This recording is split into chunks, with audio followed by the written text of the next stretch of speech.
हम सभी लोग अष्टाध्यायी काशिका वृत्ति के साथ पढ़ रहे हैं और उसको पढ़ते हुए अब तक हमने केवल अष्टाध्यायी के प्रथम सूत्र को पढ़ा है, वृद्धिरादैच। आज हम लोग अदेंग गुणा इस सूत्र को पढ़ेंगे। वृद्धिरादैच शब्द की तरह ही, सूत्र की तरह ही अदेंग गुणा सूत्र भी है। ठीक है, कौन सा सूत्र है? अदेंग गुणा। इस अदेंग गुणा सूत्र को हम लोग समझेंगे। अच्छा, अब इसी के साथ यदि हम पहले वृद्धिरादैच का अर्थ समझा देते हैं और फिर ये अदेंग गुणा का अर्थ समझा देते हैं, फिर इससे और इसमें और वृद्धिरादैच में क्या अंतर है वो समझा देंगे। ठीक है, और कुछ दो चार बहुत महत्वपूर्ण चीजें आपको बताएंगे। कल एक दो प्रश्न आए थे, संक्षिप्त में उन प्रश्नों का समाधान दे देते हैं। एक व्यक्ति ने प्रश्न किया था कि तद्धितेष्वचा मादेह, जो कार्य करता है वही कार्य कितिच भी करता है, तो कितिच सूत्र को वार्तिक के रूप में कह देना चाहिए था, सूत्र के रूप में नहीं कहना चाहिए था। मैंने उनको कहा कि कितिच वार्तिक के रूप में भगवान पाणिनि जी वार्तिक कब लिखने लगे? उनको जो काम करना है, जो काम कहना है वह काम कहेंगे, उनसे जो कुछ छूटा हुआ रहेगा वो बाद में वार्तिक में कहा गया है ना। तो इसलिए वार्तिक के रूप में नहीं, प्रसंग कभी कभी जब ऐसे विषयों में संदेह हो तो प्रसंग देख लिया जाना चाहिए। जब आप तद्धितेष्वचा मादेह सूत्र का प्रसंग देखेंगे तो उस प्रसंग में ऊपर से यहां से प्रसंग लीजिएगा, मृजेर वृद्धि। ठीक है, मृजेर वृद्धि जहां से प्रसंग लेना है वो मैं वहां तक का बात बता रहा हूं। मृजेर वृद्धि एक हो गया। दूसरा, उसके बाद अचोयणीति ले लेते हैं, इसका भी प्रसंग आ रहा है ना। फिर उसके बाद तद्धितेष्वचा मादेह,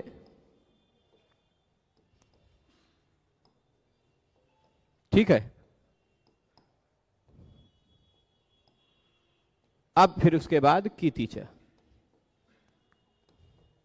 तीन चार बातें इसमें स्पष्ट करेंगे। मृजेर वृद्धि से प्रसंग शुरू हुआ वृद्धि करने का, है ना। उसी प्रसंग में एकदम सीरियल वाइज नहीं है, बीच का एक आध दो छूटा हुआ है सूत्र, पर जितना हमें बताना उतना मैं आपको बता रहा हूं। ठीक है, मृजेर वृद्धि ने कहा कि मृज धातु को वृद्धि करो। ठीक है, सिंपल था। मार्ग्यम, मार्ज इत्यादि सब रूप बनता है, मार्ष्टि इत्यादि। ठीक है, अब अचोयणीति ने कहा या कीत संज्ञा वाला या ना कीत संज्ञा वाला, ध्यान दीजिएगा, या अथवा ना कीत संज्ञा वाला प्रत्यय लगा हुआ हो तो अच को वृद्धि हो जाती है। ठीक है, अब इस सूत्र में पिछले सूत्र के विषय को अगले सूत्र में ले लिया जाता है ना। पिछले सूत्र के विषय को अगले सूत्र में ले लिया जाता है। तो मृज धातु को वृद्धि होती है, लेकिन अच को भी वृद्धि होती है। और भी किसी धातु का अच हो उसको वृद्धि हो जाती है यित णित प्रत्यय परे रहने पर। या कीत संज्ञा वाला या ना कीत संज्ञा वाला प्रत्यय रहे तो। मृजेर वृद्धि में या ना कीत संज्ञा की बात नहीं है, यहां से या और ना कीत संज्ञा की बात शुरू हुई।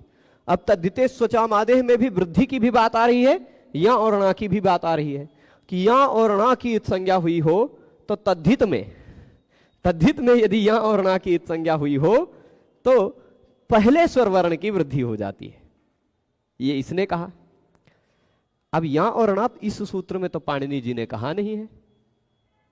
यदि इसी के साथ कितिच भी जोड़ देते तो कुछ गड़बड़ होता, और उसके बाद कितिचा कह दिया, यानी या और ना की संज्ञा हो तब तो इससे कार्य होगा, पर या और ना की संज्ञा ना हो तब तो वृद्धि नहीं हो पा रही थी, इसलिए कितिच एक अलग का की संज्ञा हो तो भी वह कार्य हो जाएगा, इसके लिए एक और सूत्र बना दिया। अब कहेंगे कि ये दो अलग अलग सूत्र कैसे हैं? देखिए, मैं आपको बता दूं, भगवान पाणिनि ने अष्टाध्यायी संहिता लिखी है। अष्टाध्यायी संहिता, संहिता का तात्पर्य क्या है? वहां उन्होंने सूत्रों के नंबर नहीं डाले हैं। जैसे आजकल आप सबको अष्टाध्यायी मिलती है 1.1.1 लिख करके फिर वृद्धिरादैच लिखा रहेगा, फिर उसके बाद ये देखिए 1.1.2 लिख करके ये अदेंग गुणा लिखा रहेगा, 1.1.3 लिख करके इको गुण वृद्धि लिखा रहेगा। ऐसा पाणिनि जी ने नंबर डाल करके सूत्र नहीं लिखा था। पाणिनि भगवान ने एक साथ वृद्धिरादई चदें गुण इको गुण वृद्धि न धातु लोप आर्ध धातु के गिति च दीधि वे वीटाम, ऐसे सूत्रों को लिखा बिना नंबर के। और इसीलिए सूत्रों की संख्या के में मतभेद है। उसको अलग अलग सूत्र तोड़ करके ये एक सूत्र, ये एक सूत्र, ये एक सूत्र है, ऐसा बाद के व्याख्याकारों ने लिया। ठीक है, पाणिनि जी ने केवल संहिता मात्र लिखी थी। ये बात समझ रहे हैं? तो अब संहिता मात्र जो लिखी उसमें तद्धिते श्वचामादेह कितिच, बस।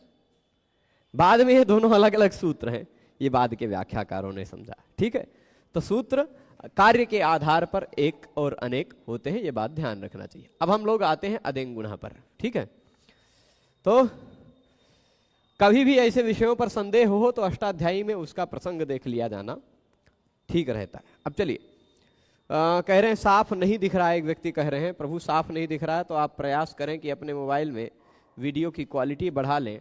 मैं इसको थोड़ा सा और बढ़ा लेता हूं, फिलहाल जहां से कटे ना इतना बढ़ा लेता हूं। ठीक है, अदेंग गुणः यह भी एक संज्ञा सूत्र है। कैसा सूत्र है? संज्ञा सूत्र। संज्ञा सूत्र वही होते हैं जब नामकरण करने वाले, संज्ञा करने वाले। जैसे इससे पहले आपने जो वृद्धिरादित सूत्र पढ़ा वो भी संज्ञा सूत्र ही था। उसने क्या बताया? उस सूत्र ने आपको बताया कि आ, आई, औ ये तीनों वृद्धि हैं। आ, आई, औ ये तीनों क्या हैं? वृद्धि हैं। ठीक, अब जब ये तीनों वृद्धि हैं तो अब कभी भी वृद्धि का नाम लिया जाएगा तो ये तीनों उपस्थित होंगे। उसी तरह अब कुछ और को नामकरण दे रहे हैं, अदेंग गुणः। ठीक, तो यहां भी जैसे वहां वृद्धि शब्द संज्ञात्वेन विधीयते, वैसे यहां गुण शब्द संज्ञात्वेन विधीयते। शैली वही है ना। गुण शब्द का गुण शब्द एक लिया और गुण शब्द संज्ञा के रूप में रखा। गुण एक संज्ञा है। गुण क्या है? एक संज्ञा है। गुण शब्द, गुण एक ऐसा शब्द है, इसको संज्ञा के रूप में, संज्ञात्वेन, संज्ञा के रूप में विधीयते, विधान कर रहे हैं, संज्ञा के रूप में इस विधान कर रहे हैं कि गुण एक नाम है, गुण एक संज्ञा है। किसकी संज्ञा है? तो कह रहे अदेंग, अ ए ओ, अ ए ओ, यही तीनों की। अब अत, अत कह दिया, ह्रस्व अ लिखा है, ह्रस्व अ से आपको अत पूरा समझना है। ह्रस्व अ से पूरा अत समझना है। मतलब ये ह्रस्व आ से 18 प्रकार के आ का ग्रहण होने लग जाता, इसलिए अत कह दिया गया तपरस तत्कालस्य। जहां भी त लग जाता है ना, जहां भी त लग जाता है वह केवल अपने समान काल का ही बोध कराता है।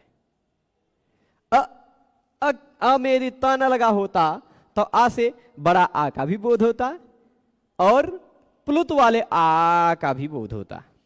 ठीक है, जहां कहीं भी अ कहा जाएगा वहां अ से सभी प्रकार के आ का ग्रहण, सभी प्रकार के अ का ग्रहण होगा। ठीक है, तो अब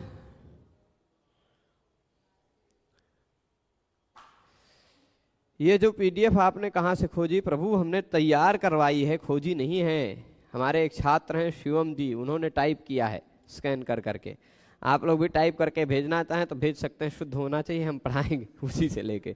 ठीक है, हमारे पास समय नहीं रहता तो टाइप नहीं किया, पर एक शिवम जी हैं, उन्होंने पुस्तक का सहारा लेकर के उसी के आधार पर टाइप किया। ये पीडीएफ आपको मिल जाएगी वीडियो के डिस्क्रिप्शन में। ठीक है, तो अब गुण शब्द है, संज्ञा के रूप में विधान किया जाता है। प्रत्येकम, जैसे वहां प्रत्येकम आदैचाम कहा था, वैसे यहां प्रत्येकम अदेंगाम, अदेंगाम है ना। अदेंगाम मतलब क्या है? इसमें भी देखिए दो मत मिलते हैं। कुछ लोगों के अनुसार यहां 3 पद, कुछ लोगों के अनुसार 2 पद। ठीक है, तो एक पहला क्या है? अदेंग को तोड़ेंगे तो अत और एंग निकल कर आएगा। ठीक, अत और एंग निकल कर आएगा। और उसके साथ साथ गुणा, ये तीन शब्द इस सूत्र में हैं। कुछ लोगों के अनुसार अदेंग एक ही शब्द है, समास होगा। तो अत और एंग, एंग मतलब, अब इन्हीं को समझना है। गुण एक नाम है, गुण शब्द संज्ञात्वेन विधीयते, गुण शब्द संज्ञा के रूप में कहा गया है। किसकी संज्ञा को, किसकी यह संज्ञा है? तो कह रहे प्रत्येकम, प्रत्येक की। अच्छा, नाम रखते हैं ना, नाम रखते हैं तो कोई कोई नाम किसी एक का ही होता है। जैसे अरुण, मेरे घर में मेरा ही अकेले का नाम है, लेकिन किसी किसी के घर में अनेक होते हैं और अनेकों का एक नाम होता है। जैसे मरुद 49 थे, उनको मरुदगण कह दिया गया एक के नाम से। ठीक है, तो अश्विनऊ, अश्विनौ कह दिया गया, दसरऊ कह दिया गया, ये दोनों अश्विनी कुमारों का ग्रहण हो जाता है ना। पुनर्वसु एक नाम है जो दोनों ताराओं का बोध करा देता है। ठीक, तिष्य एक नाम है, अनेक ताराओं का बोध करा देता है। तो ऐसे कभी कभी एक ही नाम अनेक वर्णों के होते हैं, एक ही नाम अनेक व्यक्तियों के होते हैं। तो वैसे ही यहां भी प्रत्येकम, प्रत्येक का नाम है, किसका? अ ए ओ का। एंग मतलब, एंग का तात्पर्य क्या है? आप ये सूत्रवा पढ़े होंगे, ए ओंग। तो एंग मतलब ए ओ का ग्रहण होगा, अंतिम संज्ञक वर्ण का तो गिनती होती नहीं है ना। तो एंग मतलब ए ओ। अत का तात्पर्य क्या है? मैंने बता दिया, केवल ह्रस्व अ। तो अदेंग का तात्पर्य क्या हो गया? अ ए ओ। समझ रहे हैं? अदेंग का मतलब क्या हो गया? अदेंग में अत और एंग है। अत का मतलब हो गया अ, एंग का मतलब हो गया ए ओ। समझ रहे हैं ना? तो अ ए ओ को गुण कहा जाता है। अब पूरे व्याकरण शास्त्र में कहीं भी कहा जाए मिदेर गुणः गुणो यंगलुको, है ना, आद गुणः ह्रस्वस्य गुणः, कहीं भी गुणः गुणः कहा जाए तो वहां गुण मतलब अ ए ओ होगा। समझ रहे हैं बात? गुण का तात्पर्य क्या है, ये समझ गए ना? तो वही प्रत्येकम, प्रत्येक की, किनकी? अत एगाम, अ ए ओ की, वर्णानाम, अदेगाम वर्णानाम, अ ए ओ, इन तीनों वर्णों की सामान्येन, वही बात, तद्भावितानाम अतद्भावितानाम, मतलब गुण शब्द कह करके अ ए ओ को लाया जाए तो वह तद्भावित अ ए ओ गुण है, अ ए ओ है। और गुण शब्द कहे बिना भी, गुण शब्द कहे बिना भी कभी कभी अ ए ओ को हम लोग गुण मान लेते हैं, गुण विधान के बिना भी। जैसे देख लीजिए, यहां देख लीजिए, पच धातु के बाद जब अंति प्रत्यय लगता है तो ये अंति प्रत्यय में जो अ है यह गुण नहीं है सामान्य रूप से, है ना। गुण कर करके आ नहीं लाया गया, झोंता सूत्र से झ के जगह पे अंत आ गया, पर ये अतो गुणे कहेगा, आ हो उसके बाद गुण हो तो पर रूप हो जाता है, एक बचता है, तो पचंती तभी बनेगा। पच है, ए है, आ के बाद जो ए है यह प्रत्यय है, प्रत्यय का ए है, कृतात्मने पदा नाम टेरे से हुआ। ये आ के बाद गुण हो तो पररूप हो जाता है, आ ए में से पर वाला खाली ए बचेगा, बन जाएगा पचे, पचावहे, पचामहे इत्यादि में, है ना।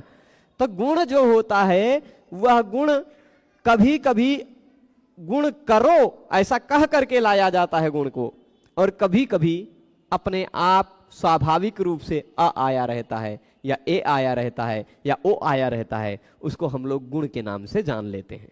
ठीक है, कभी कभी आ ए ओ आदेश करके गुण करो ऐसा शब्द से कहा जाता है। बात समझ रहे हैं ना? जैसे कह दिया कि सार्वधातुक प्रत्यय हो पर में या अर्धधातुक प्रत्यय पर में हो तो ई उरिलरी को गुण करो, है ना, ऐसा आ गया। परंतु अच्छा, नारायण नारायण नारायण, हाँ, तो अब यहां अ ए ओ को गुण करो, ये गुण कहा जाता है ना। तो अब समझिएगा ये तीनों गुण हैं। कभी कभी कहा जाएगा कि गुण करो, तो गुण शब्द से आए हुए इन तीनों का, आ ए ओ का, ये तीनों गुण हैं, ऐसा बोध हो जाएगा। कभी कभी गुण किए बिना ही स्वाभाविक रूप से, जैसे अरुण में अ दिखाई पड़ रहा, वो गुण होकर आया हुआ ऐसा नहीं है, पर वह अ गुण है ऐसा मान लिया जाएगा, वह अतद भावित है। दोनों का उदाहरण देंगे, है ना। ये पचे उदाहरण दिया ही है, यजंती पचंती उदाहरण दिया ही है, मैंने समझा भी दिया है, पर फिलहाल अब देख लीजिए। तद भाविता नाम, उस शब्द से भावित होकर आ रहा हो, चाहे अतद भावित, उस शब्द के बिना ही अ ए ओ आ रहा हो, गुण शब्द का प्रयोग किए बिना भी अ ए ओ आ रहा हो, तो वह क्या कहलाएगा? उन तीनों का सामान्य रूप से गुण शब्द संज्ञा के रूप में कहा जाता है। ठीक है। अब यहां इससे पहले वृद्धिरादैच में आ के बाद त जोड़ा गया था, है ना। आ के बाद वृद्धिरादैच में भी त जोड़ा गया था, तपरकरण किया गया था, और आ के बाद त यहां भी जोड़ा गया है, तपरकरण किया गया है। तपर मतलब त से पहले जो है, त जिससे पर में है वो भी तपर है, यानी अ भी तपर है, और त के पर में जो है एंग वह भी तपर है। ठीक है ना, बात समझ रहे हैं ना। ता जिसके पर में है वो भी तपर, यानी अतपर हो गया, और ता के पर में जो है वह भी तपर, यानी एंग भी तपर हो गया। ठीक है। तो तपर जो होता है वह केवल अपने समान वर्ण का ही बोध करता है, अपने समान काल वाले वर्ण का बोध करता है। जब हमने त लगा दिया अ में, तो उस अ से केवल ह्रस्व अ का ही बोध होगा, दीर्घ और प्लुत का नहीं। होते होंगे बड़ा आ भी अ है, उसी प्रकार का है, लेकिन अभी इस अ से आ का ग्रहण नहीं होगा। बात समझ रहे हैं ना। अच्छा, आत एच में, आत में जो त लगा था वह ता तपरकरणम ऐजर्थम कहा था ना। वहां तपरकरण किस लिए था? वहां पर ऐच के लिए था, क्योंकि आत में तो आ कह देने से स्वयं स्पष्ट पता चल रहा है कि अब केवल दीर्घ आ कहना चाह रहे हैं, है ना। कई बार कर चुके हैं, और इसको आप जब हमने अंतिम व्याख्यान, यह जब हमने अंतिम व्याख्यान पढ़ाया था तो उसमें बहुत विस्तार से इसको समझाया था। ठीक है, वहां देख लीजिएगा, समझ में आ जाएगा ये विषय। ठीक है। तो आपने इससे पहले भी एक बार पूछा ही है। तो 14 माहेश्वर सूत्रों में जो अंतिम एकदम व्याख्यान है उसमें इस विषय पर चर्चा की। चलिए, तो तद भावितान यहां तक हो गया। तपरकरणम तु इह, इससे पहले वाले में तपरकरण किस लिए था? ऐच के लिए था, लेकिन यहां तपरकरणम तु इह सर्वार्थम, सबके लिए है। अ के लिए भी है, एंग के लिए भी है। यानी कभी भी गुण होगा तो गुण शब्द से केवल ह्रस्व आ का ही ग्रहण होगा, और गुण होगा तो गुण शब्द से केवल दीर्घ ए ओ का ही ग्रहण होगा, है ना। दीर्घ आ, प्लुत आ तथा प्लुत ए, प्लुत ओ, इन सब का ग्रहण नहीं होगा। बात स्पष्ट है ना। तो तपरकरणम, जो तपर लगा दिया वह सबके लिए है। सबके लिए है का तात्पर्य क्या है कि सबके लिए है का तात्पर्य क्या है? अत के लिए भी है, अ के लिए भी है, और एंग के लिए भी है। बात समझ रहे हैं? गुरुजी गुप्त संधि प्रदर्शन पढ़ा दीजिए। अच्छा जी, यदि अत एंग गुणा होता तो तपरता नहीं जुड़ा होता तो क्या 18 प्रकार का ग्रहण करने लग जाता? बिल्कुल। यदि अ में तपर न किया गया होता तो अ से 18 प्रकार के अ का ग्रहण होता, निस्संदेह होता। ठीक है। तो अब चलिए, मैं अच्छा एक और प्रयोग करूंगा इन व्याख्यान मालाओं में। वह प्रयोग आप सबको और आनंददायक लगेगा। देखिए, कोई भी शिक्षक पढ़ाता है तो वह प्रयास यह करता है ना, क्या प्रयास करता है कि हमने जो पढ़ा है, हम जितना जानते हैं वह अधिक से अधिक बातें जितनी सरलता से छात्र लोग जान सके उतना बताया जाए, है ना। तो इसलिए हमने वृद्धि संज्ञा जानी, वृद्धि संज्ञा, अब गुण संज्ञा जान रहे हैं। इन वृद्धि और गुण को जानने के बाद वृद्धि और गुण में क्या थोड़ा सा सूक्ष्म अंतर है जो आप लोग नहीं देख पाए वो बताएंगे, और साथ ही साथ और एक दो व्याकरण शास्त्रकारों ने क्या दृष्टि रखी है इस पर वो भी बताएंगे। ठीक है, तो अब चलिए, ठीक है, हाँ, तो अ ए ओ इन तीनों को गुण कहा जाता है, ये बात स्पष्ट हो गई। अत्तरिता, चेता, स्तोता, पचंती, यजंती, अहम पचे, ये इतना सारा उदाहरण है, इतना सारा सभी के सभी उदाहरण हैं। तो पढ़ाएंगे प्रभु आर्य जी। इतनी बात स्पष्ट है ना, किसे गुण कहा जाता है, किसे वृद्धि कही जाती है। अच्छा, वृद्धिरादैच और अदेंग गुणः दोनों सूत्रों में एक अंतर देखिए, तोड़ कर रख रहा हूं मैं। वृद्धि ही आदैच और अदेंग गुणः,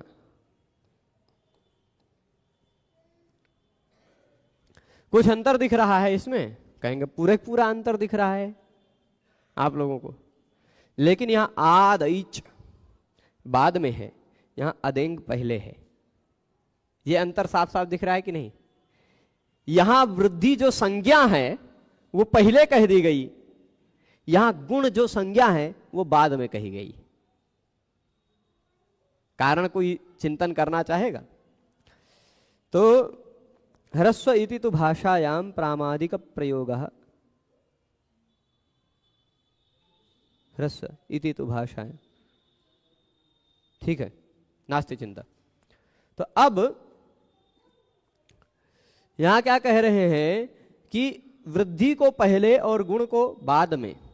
अच्छा, पूरे व्याकरण में जितने भी संज्ञा सूत्र आएंगे, आगे भी आप हलोनंतरा संयोगः, संयोग बाद में लिखा रहेगा, तुल्यास्य प्रयत्नम, सवर्णम बाद में रहेगा, है ना। जितनी भी संज्ञाएं, सुप्तिगंतम पदम, परसन्निकर्षा संहिता, जो गुण जो संज्ञा है वो संज्ञा बाद में रहती है। तक्तवतु निष्ठा, जो संज्ञा है वो बाद में रहती है, संज्ञी जो रहते हैं वो पहले रहते हैं। लेकिन यह एक उदाहरण है व्याकरण में जहां पर संज्ञा पहले कह दी गई और संज्ञी बाद में कहा गया है। ठीक है, संज्ञा पहले कह दी गई, संज्ञी का बाद में ग्रहण किया गया।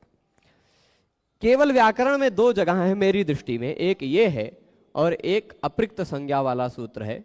संभवतः हो सकता है और भी कोई हो, पर अभी मुझे नहीं ध्यान में आ रहा। यही दो हैं संभवतः जहां पर संज्ञा को पहले कह दिया गया है। अप्रिक्त एकाल प्रत्यय, ठीक, अप्रिक्त एकाल प्रत्यय। यहां मंगलार्थक के कारण ही वृद्धि शब्द को पहले ही प्रयोग किया है, मंगलार्थक है, इसीलिए अधिकांश जगह संज्ञाओं में संज्ञा को बाद में कहा है। ठीक है, ये बात जो मुझे समझाना चाह रहा था। पर उसके अतिरिक्त एक जगह और भी है, अप्रिक्त एकाल प्रत्यय में भी अप्रिक्त को पहले प्रयोग किया है। उसका क्या कारण है जब हम लोग वो पढ़ेंगे तब बताएंगे। ठीक है, तो अभी ये कुछ दृष्टि आई ना आपको। अच्छा, चलिए, व्याकरण जो है ना 4000 सूत्र के आसपास जो सूत्र हैं, उनका उद्देश्य क्या है? उनका उद्देश्य है कि सभी शब्द, कौन कौन से शब्द शुद्ध हैं, कौन कौन से शब्द अशुद्ध हैं, इनको जानना है ना, इनको बताना, शब्दों का निष्पादन करना। तो भगवान पाणिनि ने ही, ठीक,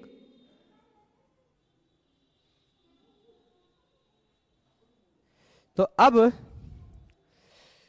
आपको बता दूं कि ये जो है ना, प्रश्न उठता है क्या और किसी ने भी ऐसी कोई संज्ञा की है? तो मैंने और जो भी व्याकरण पढ़े हैं, हेमचंद्र का भी व्याकरण पढ़ा है, उन्होंने ये जो यहां इधर आ जाते हैं,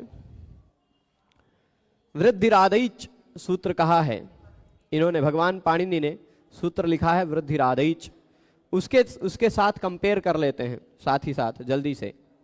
उन्होंने सूत्र लिखा है वृद्धि रा रई दौत,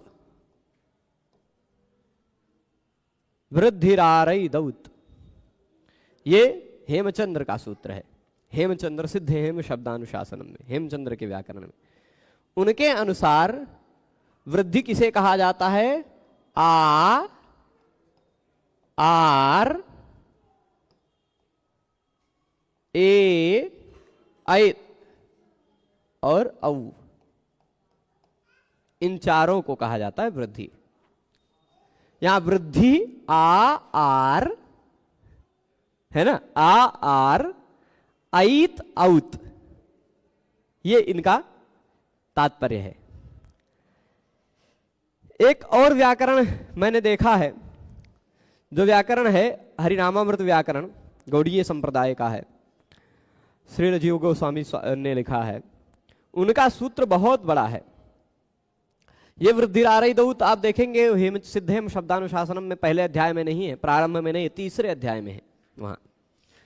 और ये जो है उन्होंने इसके साथ साथ ये वृद्धिरारई दौत, उसकी अपेक्षा ये सूत्र छोटा है, ये सूत्र बड़ा है आपको लगेगा, लेकिन फिर भी कुछ समीक्षकों के अनुसार और मेरे व्यक्तिगत अनुसार इनका छोटा है। ठीक है, क्योंकि भगवान पाणिनि को फिर उरण रपरहा इत्यादि सूत्रों की आवश्यकता पड़ेगी, इनको उसकी आवश्यकता नहीं पड़ेगी। इन्होंने कुछ कम सूत्र में वह काम सिद्ध कर लिया। ठीक है, तो आर की भी संज्ञा करके उरण रपरहा की जरूरत नहीं रखी। तो पर अब आल वाली बात क्या होती है, वैदिक चीजों पे जाते नहीं है, ये इनकी एक कमी है। ठीक है, हरिनामामृत व्याकरण में बहुत बड़ा सूत्र है। अद्वयस्य आ, इद्वयस्य ऐ, उद्वयस्य औ, ऋद्वयस्य आर, लृद्वयस्य आल, वृष्णीन्द्र संज्ञा, ए ओ स्थाने ऐ औच, इतना बड़ा सूत्र लिखा है। मतलब अ हो और उसके साथ कुछ और हो, उसके जगह पर हो जाए आ, ई और उसके साथ कुछ और हो, उसके स्थान पर हो जाए आई, उ हो और कुछ हो, उसके जगह पे औ हो जाए, आ, आई, औ, आर, आल। ये इतने पांचों को उन्होंने वृष्णीन्द्र संज्ञा मानी है, वृद्धि नहीं, वृष्णीन्द्र। ठीक है, वृष्णीन्द्र भगवान श्री कृष्ण का नाम है, उनके नाम से उन्होंने मानी है संज्ञा। ठीक है, अब आ जाए यदि गुण में देखा जाए, जैसे यहां भगवान पाणिनि का जो गुण का सूत्र है अधेन गुण, उन्होंने, मैं खाली संक्षेप में बताता जाऊंगा कि जिससे आपको ये लगे कि हम लोगों का और भी दो व्याकरणों में थोड़ा बहुत संस्कार है ना, और लोग भी व्याकरण लिखे हैं, केवल भगवान पाणिनि नहीं लिखा है। वही उन्होंने भी, ये हेमचंद्र जी का सूत्र है, गुणो रेदोत, ऐसा सूत्र है मुझे लगता है, गुणो रेदोत। ये इसके अनुसार अर एत ओत, इसको गुण कहा गया। यहां केवल अ ए ओ को गुण कहा गया है, ये बात स्पष्ट है ना। आगे देखिएगा, आगे बात है, उन्होंने गोविंद कहा है, गौड़ीय संप्रदाय वाले हरिनामामृत व्याकरणकार ने गुण संज्ञा नहीं कही, कही गोविंद संज्ञा। ए ओ अर अल, ए ओ अर अल, इन चारों को गोविंद कहा है। ठीक है, ये थोड़ा थोड़ा अलग अलग व्याकरणों ने, अलग अलग व्याकरण के लेखकों ने अपने अलग अलग थोड़ी थोड़ी अलग अलग पद्धति का आश्रय लिया है। हम लोग भगवान पाणिनि की पद्धति के साथ साथ और लोगों को थोड़ा संस्कार मात्र के लिए एक एक वाक्य में देख लेंगे। ठीक है, तो उन्होंने भगवान पाणिनि के अनुसार संज्ञा क्या है? गुण। किसकी है? किसको गुण कहा जाता है? अ, ए, ओ, इन तीनों को कहा जाता है। ठीक है, और लोगों ने क्या कहा है? हेमचंद्र का अगर ले लेंगे, अ, अर, अल, अल तो उन्होंने लिया ही नहीं, अ, अर, एत, ओत, चार को ले लिया, अ, अर, एत, ओत। और यदि उनको देखेंगे श्रील जीव गोस्वामी जी को, तो उन्होंने कहा है कि नहीं, अर, अल, एत, ओ, अर, अल, ए, ओ, इन चारों को गुण माना है। ठीक है, मूल रूप से लक्ष्य सिद्धि, शब्द सिद्धि सबकी एक जैसी है, पर कहने का तरीका थोड़ा थोड़ा अलग हो जाता है। ठीक है, हाँ, कहीं कहीं सूत्र बड़े, कहीं सूत्र छोटे, ये सारी बातें तो होती ही रहती हैं। चलिए अब पाणिनि जी को देखते हैं। यहाँ तपर करणंति है सर्वार्थम, ये बात समझ में आ गई होगी। तपर जो लगाया है वह केवल आ के लिए नहीं है, केवल एंग के लिए नहीं है, सबके लिए है। आ को भी तपर मानना है, एंग को भी आपको तपर मानना है। आ से इसीलिए केवल ह्रस्व आ का ग्रहण होगा, एंग से ए ओ दोनों का ग्रहण होगा, पर केवल दीर्घ वाले का ही, प्लुत का नहीं। स्पष्ट है। अब यहां जो उदाहरण दे रहे हैं, तरिता, चेता, स्तोता, पचंती, यजंती, इन सभी उदाहरणों को हम लोग संक्षेप में देख लेते हैं।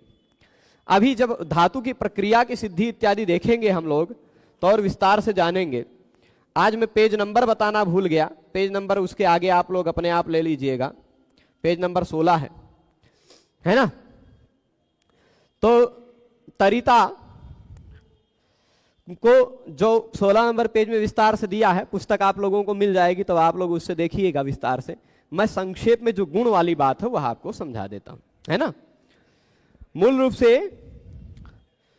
रूप से धातु है त्रि, ठीक है, दीर्घ वाला,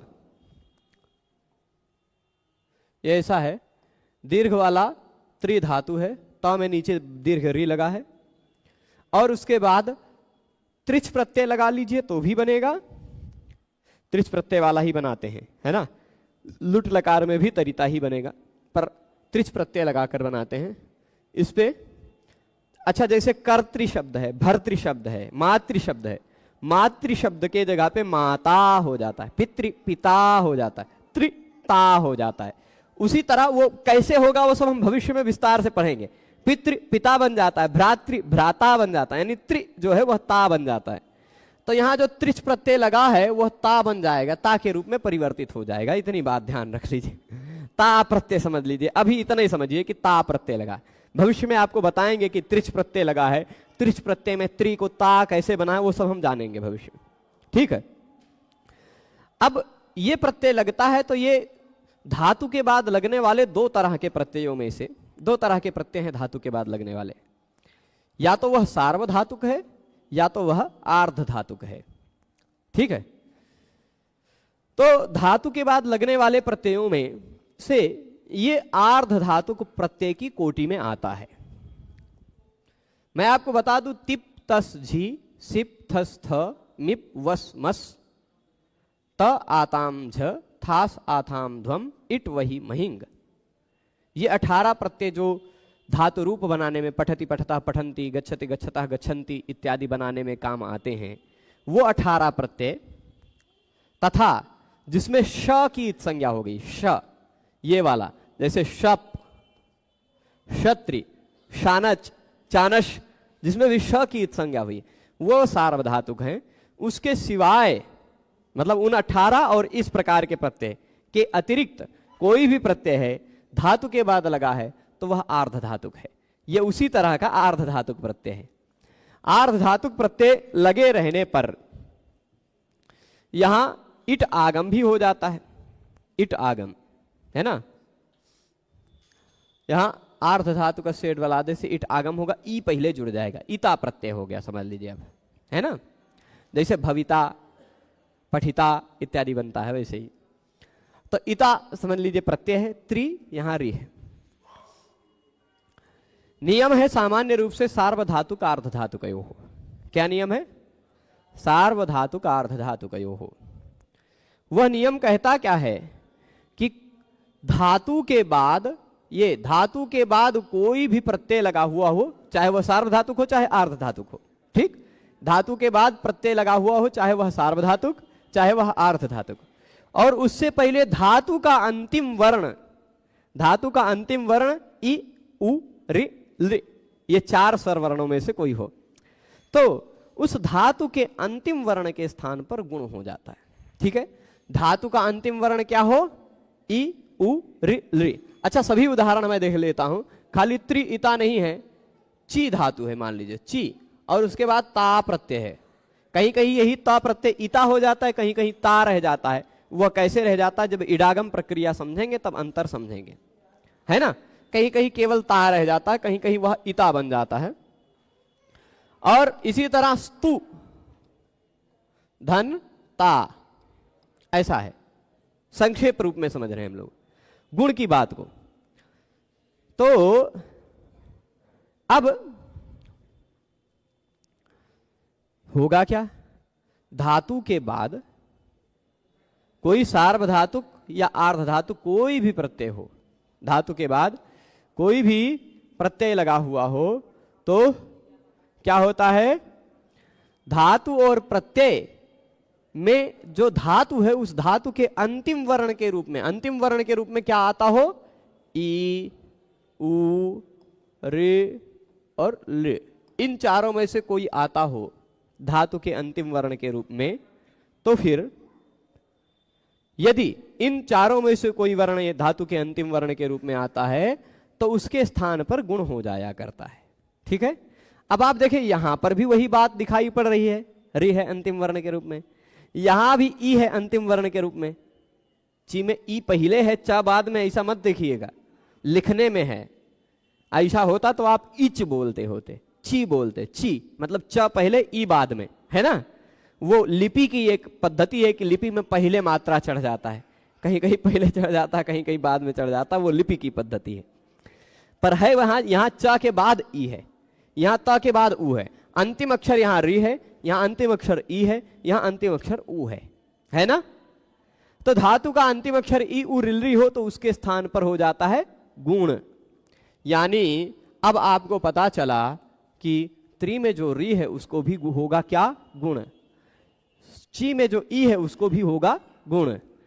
स्तु में जो उ है उसको भी होगा गुण। किस सूत्र से होगा, सार्वधातु का अर्ध धातु के हो से। ठीक है, गुण होगा। तो गुण क्या है, अभी इन्होंने बताया ना कि गुण होगा, इन्होंने बताया कि गुण क्या है, ये बता दिया है। इन्होंने क्या बताया, गुण क्या है, अ है, ए है, ओ है, यही तीनों है ना गुण। तो यानी इन तीनों के स्थान पर यही तीनों में से कोई आएगा। कौन आएगा वो निर्णय कर लिया जाए। चलिए, ची में जो ई है, ई से तो मिलता जुलता ए है, वो आ जाएगा, ये बात स्पष्ट है, आसान है ये बात समझना। ची में जो ई है उसके जगह पे ए आ जाएगा, ये बात तो हम समझ सकते हैं, चे हो जाएगा, चेता, है ना, ये वाला उदाहरण बन जाएगा। ठीक है। स्तु में जो उ है, उ से मिलता जुलता ओ है, वह आ जाएगा, ये भी बात स्पष्ट है। तो स्तु बन जाएगा स्तोता, है ना, स्तोता, चेता, स्तोता, इसमें आपको कोई समस्या नहीं। पर री है, री से तो ना मिलता है ए, ना मिलता है ओ, ना मिलता है अ, तो री के स्थान पर क्या होगा, प्रश्न हुआ ना। री से, क्योंकि एक रूप में सामान्यतः दृष्टि से देखा जाए तो री जो है ना, री, इसका उच्चारण स्थान है मूर्धा, ऐसे शॉर्ट में लिखते हैं मूर्धा। ठीक है। और आ जो है ना वो क्या है, कंठ, ए कंठ तालु, ओ कंठोष्ठ, यह है उच्चारण स्थान। री से मिलता जुलता, देखिए मान लीजिए ई था तो उसका तालु है, ए का कंठ तालु है, ये मिल गया। ऊ का ओष्ठ था, ओ का कंठोष्ठ है, इसलिए मिल गया। परंतु री का तो मूर्धा है, उससे ना तो ये मिलता जुलता है, ना ये मिलता जुलता है, ना ये मिलता जुलता है। तो कहेंगे यदि इसको लाएंगे तो इसमें दो दो असमानताएं हैं, कंठ भी और तालु भी। इसमें भी दो असमानताएं हैं, कंठ और ओष्ठ की। इसमें केवल एक ही असमानता है, इसमें कंठ की। तो इसलिए है ना, कम असमानताएं देख करके री के स्थान पर जब कभी भी गुण होगा तो अ आएगा। क्या आएगा, अ। ठीक है। ये निर्णय किस पद्धति से है, जब हम लोग स्थानांतर तमह इत्यादि पढ़ेंगे तो और विस्तार से समझेंगे, अभी खाली शॉर्ट में बता रहे हैं आपको संक्षेप में। तो री के स्थान पर निर्णय में क्या आया कि अ आएगा, आएगा अ। अच्छा, फिर आप लोग एक सूत्र और पढ़ेंगे, वो सब एक दूसरे से जुड़े हुए हैं। वो सूत्र है उरण। आपने हो सकता है संभवतः लण सूत्र के व्याख्यान में इसको पढ़ा हो। लण सूत्र के व्याख्यान में आपने इस सूत्र को जरूर पढ़ा होगा। जब हम लण पढ़ा रहे थे तब इसको बताया था हमने, है ना? ध्यान है? तो अब ये बात ध्यान दीजिएगा कि उरण रपरा ये क्या कहता है? उह का मतलब होता है री। उह का मतलब क्या होता है? री। जैसे मातृ शब्द का मातुह, पितृ का पितुह, भ्रातृ का भ्रातुह, ऐसा बन जाता है। वैसे री का उह बन गया है यहां, उह अण, है ना? उह अण का मतलब हो गया री के स्थान पर, री के स्थान पर अण। अण का मतलब हो गया आ ई उ। री के स्थान पर आ ई उ आता हो तो वह अकेले नहीं आता, रपरह होकर आता है, यानी उसके पर में र जुड़कर आता है। तो अब चलिए, सामान्य रूप से यहां त्रि में जो री है उसके स्थान पर आने लगा आ, लेकिन उरण रपरहा ने कहा आ अकेले नहीं आएगा, र पर में जुड़कर आएगा, तर हो जाएगा। ठीक है? र उसके बाद में जुड़कर आएगा तो तरीता ऐसा रूप बन जाएगा। देख लीजिए इस तरह का। ठीक है? तरीता, तरीता तरीता दोनों बनता है,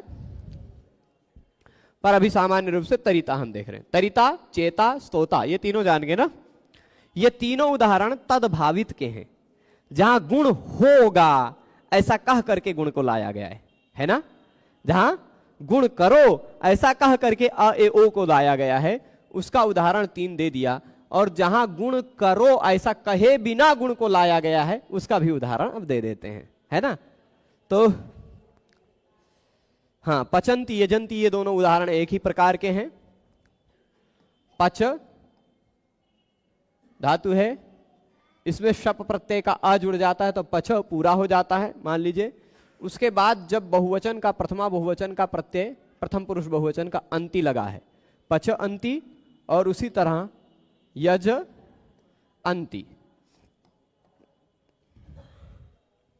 कुछ समझना नहीं है।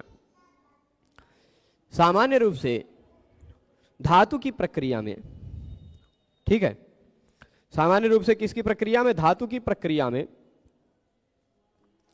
यह नियम पढ़ना पड़ेगा हम लोगों को भविष्य में। तो क्या कहता है धातु की प्रक्रिया में यह नियम कहता क्या है? है ऐसा, अतो गुणे एक नियम है, कहता पहले हो अ, उसके तुरंत बाद फिर से गुण हो कोई। ठीक, इसी तरह का ये भी उदाहरण ले लेते हैं। पच ए प्रत्यय है, इट प्रत्यय था, इट के ई के जगह पे ए हो गया है। ठीक है? पहले हो अ, उसके बाद हो गुण। पहले हो आ, उसके बाद क्या हो? गुण। तो अतो गुणे नियम लगता है, वह पररूप करता है। ठीक है? ध्यान रहेगा। अतो किम करो शिवो, तो अतो गुणे को देखिएगा, पूरा वो कहां लगता है, पूरी बात में बता देता हूं।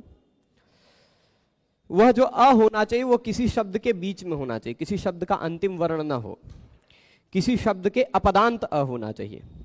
अपदांत अ के बाद, तुरंत बाद में, उसी शब्द में, शब्द कैसा हो? अपदांत हो अ, उसी शब्द में उसी के तुरंत बाद गुण आ जाता हो। अब देखिए, ये रहा शब्द भी पद तो नहीं बन पाया है, शब्द नहीं बन, धातु ही है मूलतः। तो अ बिना शब्द के अंतिम में आने वाला यह अ है तीनों जगह। उसी शब्द में, उसी शब्द में प्रत्यय जुड़कर पचंती शब्द बनेगा, तब तो एक शब्द पूरा बना, तब तो एक पद बना। अभी तो पद है नहीं है, तो अभी जब तक यह पद नहीं है तब तक इसी पद में आ रहा है, उसके बाद गुण आ रहा है। इसी पद में, पद के अपदांत रूप में, बिना पद के अंतिम स्थिति के रूप में यहां आ रहा है, यहां गुण आ रहा है। यहां आ रहा है, यहां गुण आ रहा है, पर यहां गुण करो ऐसा कह करके पाणिनि जी ने गुण नहीं किया है। जैसे मैं अपना उदाहरण दे रहा था कि अरुण ये इस शरीर का नाम है, इस शरीर की संज्ञा है। अब अरुण नाम से बुलाया जाए तो यह शरीर उपस्थित हो जाए, वह तद्भावित है। पर अरुण नाम लिए बिना यह शरीर उपस्थित हो जाए और उसको अरुण के नाम से जाना जाए तो वह अतद्भावित है ना? बात समझ रहे हैं? कहा जाए कि अरुण जी आ जाओ, तो अरुण जी आ गए तो वह तद्भावित है। परंतु बिना कहे अगर उपस्थित हो गए और उनको जाना जा रहा है कि ये अरुण जी हैं, तो वह अतद्भावित रूप से है। तो यह अतद्भावित रूप के उपस्थिति के उदाहरण है कि यहां गुण कह करके लाया नहीं गया है, पर हमें अ दिखाई पड़ रहा है तो हम इसको मान रहे कि हाँ ये गुण है, क्योंकि पाणिनि जी ने कहा है अ ए ओ गुण है, तो ये गुण है, ये गुण है, ये गुण है ना?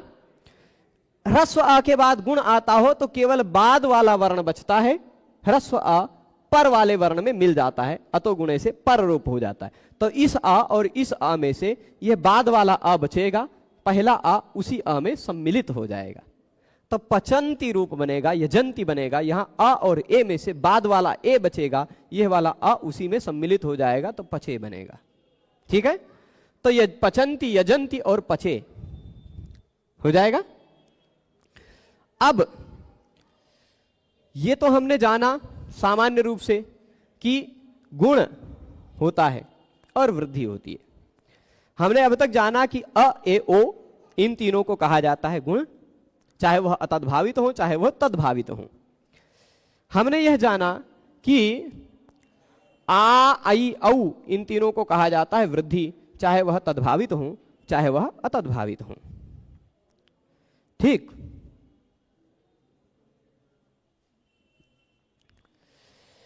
अब मैं कमेंट नहीं देख रहा था, अच्छी बात है। तो अब बता रहे हैं कि गुण नाम तो कर दिया भगवान पाणिनि ने। भगवान पाणिनि के अनुसार आपने जाना कि आ आई औ का गुण नाम है, आ आई औ का वृद्धि नाम है, अ ए ओ का गुण नाम है। ठीक है? स्पष्ट है ना? ये तो हमने जान लिया। अभी तक खाली इतने जाना है तो भी पर्याप्त है। पर इनको इनके नाम से कब बुलाया है? तो मिदेर गुणः, ह्रस्वस्य गुणः, गुणो यंगलुको और गुणः, और ऐसे बहुत सारे जगह पर गुण शब्द से इनको याद किया गया है ना? तो गुण शब्द से कहीं भी कहा जाए कि गुण करो, तो आपको क्या करना है? अब पूरे व्याकरण में ये जो आप लोग पढ़ रहे हैं ये एकदम भूमिका है, ये नींव में है, जड़ में है। जिनको समझने पर पूरा व्याकरण बहुत आसान होगा, बहुत सरल होगा। तो अभी तक आपने जाना व्याकरण पढ़ते हुए कि आ आई औ ये वृद्धि हैं, अ ए ओ ये गुण हैं। ठीक है? कभी भी पूरे व्याकरण सूत्र के किसी भी सूत्र में, इस सूत्र के बाद किसी भी सूत्र में यदि वृद्धि का नाम लिया जाएगा कि वृद्धि करो, तो आप क्या करेंगे? आ आई औ करेंगे। यदि किसी भी सूत्र के द्वारा गुण करने को कहा जाएगा तो आप क्या करेंगे? अ ए ओ करेंगे। ये निष्कर्ष है ना? इतनी बात समझे हैं? तो गुण प्रदेशा ये भी बता दे रहे हैं कि गुण को कहां कहां भगवान पाणिनि ने याद किया है। तो बता रहे हैं मिदेर गुण इत्येवम आदयः, मिदेर गुण इत्यादि। इत्यादि से मैंने कुछ और सूत्रों का उल्लेख कर दिया है। ह्रस्वस्य गुणः और गुणः, गुणो यंगलुको है ना? सार्वधातु का अर्ध धातु के में शब्द नहीं लिया गया पर अनुवृत्ति आती है ना? तो ये सारी बातें हो जाएंगी। स्पष्ट है? अब इसकी हिंदी पढ़ लेते हैं। अदेंग गुणा, इस सूत्र में दो पद हैं, अच्छ एंग च अदेंग, आ और एंग। दूसरा गुण, दोनों शब्द प्रथमांत हैं। तद्भावित अथवा अतद्भावित ह्रस्व, ह्रस्व में ये री हो गया है। अकार दीर्घ एकार तथा दीर्घ ओकार की गुण संज्ञा होती है। तपरकरण यहां सभी के लिए है, गुण संज्ञा है, अदेंग संज्ञी है। तद्भावित गुण संज्ञा के उदाहरण यहां दिए हैं। त्रिच ये पूरा बनाया है, तरिता है ना? और पच से पचे अतद्भावित का एक उदाहरण सिद्ध कर दिया है, पचे। ठीक है? इसको देख लीजिएगा।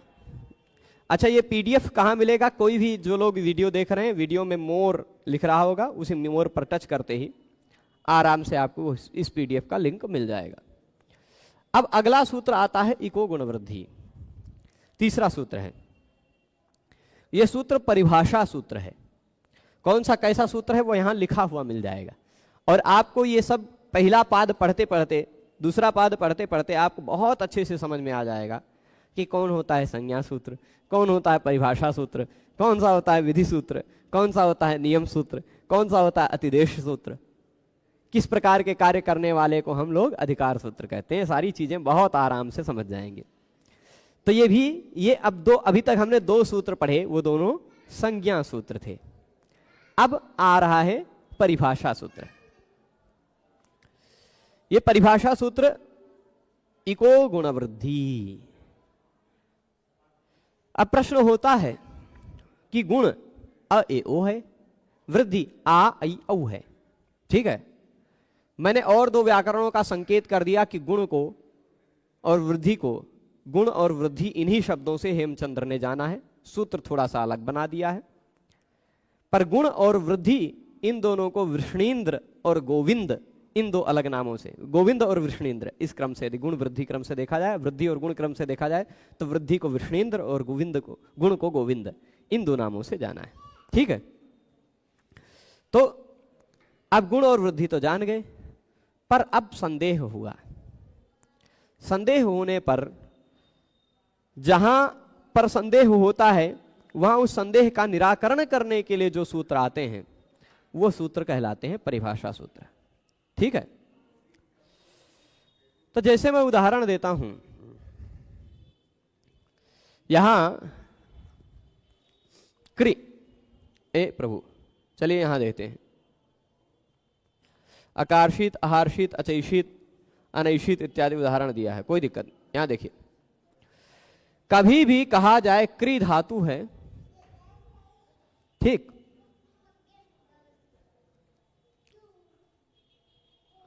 अ क्रि सिच है ना, ऐसा है स्थिति। सिच वृद्धि परस्मय पदेशु लगेगा, सिच परे रहने पर परस्मय पद में वृद्धि हो जाती है। ठीक है, अब वृद्धि करो, किसको करोगे आप वृद्धि, प्रश्न उठेगा कि नहीं। सिच पर में हो तो परस्मय पद में वृद्धि हो जाती है। अब आपके मन में संदेह होगा कि वृद्धि किसको करें, आ को करें कि का को करें कि री को करें, है ना, संदेह होगा कि नहीं। इसी तरह अ री सिच का स होता तो भी ऐसे संदेह होता ना, कि वृद्धि करना तो है पर किसको करें, है ना। अब जैसे यहां है नी,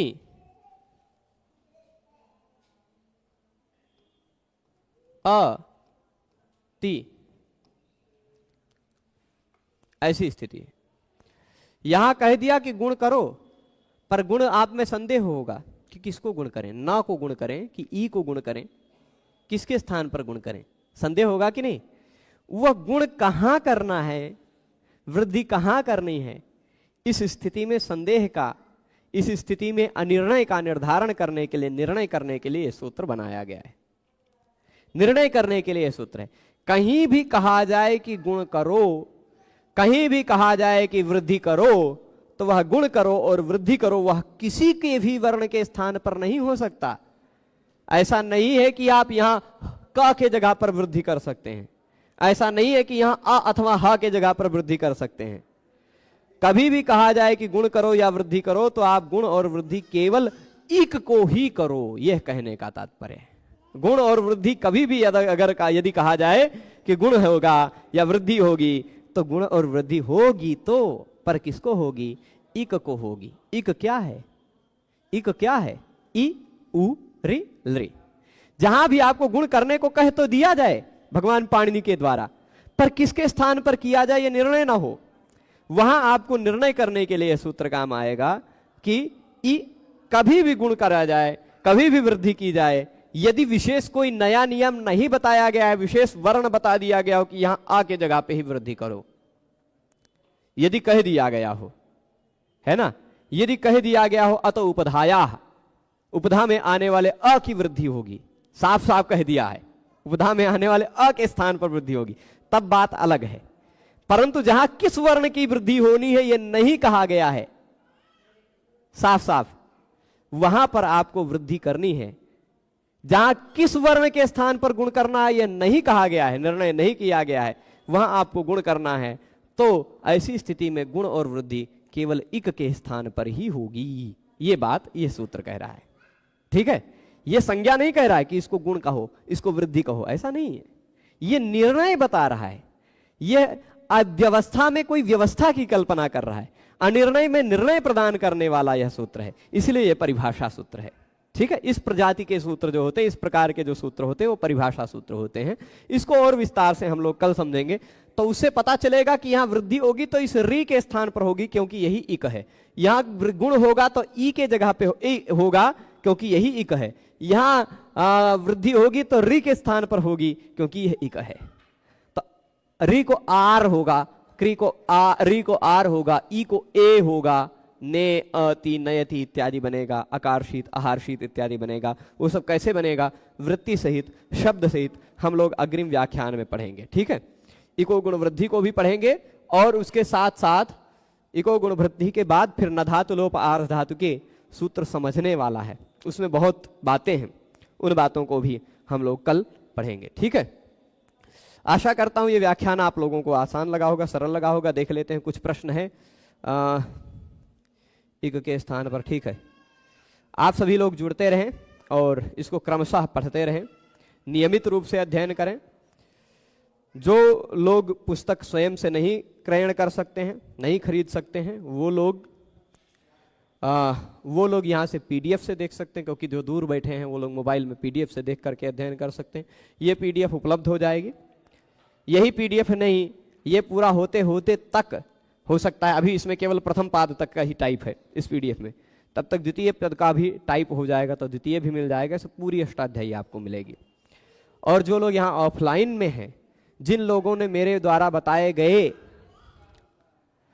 नियमों का पालन किया है, मतलब मैंने कहा था कि अब 2 पाद तक अष्टाध्यायी याद करके सुनाएं तो पुरस्कार स्वरूप आपको काशिका वृत्ति के 3 भाग वाली पुस्तक मिल जाएगी। तो वो लोग, कुछ लोगों ने यदि अभी तक नाम नहीं लिखाया हो, उनमें कुछ लोगों को देख करके उत्साह आ रहा हो, मन में ऐसे उत्साह आ रहा हो कि ये देखो हमारा मित्र तो तैयार कर लिया, हम भी तैयार कर लें, तो वो लोग भी अपना नाम लिखा सकते हैं। ठीक है, और उनको भी यहाँ पुरस्कार के रूप में दिया जाएगा। चलेगा, सभी लोग जुड़े रहे, उसके लिए सभी को बहुत बहुत धन्यवाद। सूत्र याद करने का कोई ट्रिक नहीं है, आप पारायण बार बार सुनते रहें, आपको याद हो जाएगा। और पद्धति यही है कि क्रमशः याद करने के लिए जिस सूत्र के बाद जो सूत्र है वो दोनों सूत्र, तीनों सूत्र एक साथ बोला जाए। वृद्धिरादेय अदें गुणाय को गुण वृद्धि, वृद्धिरादेय अदें गुणाय को गुण वृद्धि, ऐसे बोला जाए तो वो उस तरह से याद किया जाता। मैंने कभी याद नहीं किया था, बहुत पहले प्रयास किया था याद करना, पर जब समझ में आता गया तो फिर याद करना छोड़ दिया है ना, बहुत सारा अपने आप याद रह गया।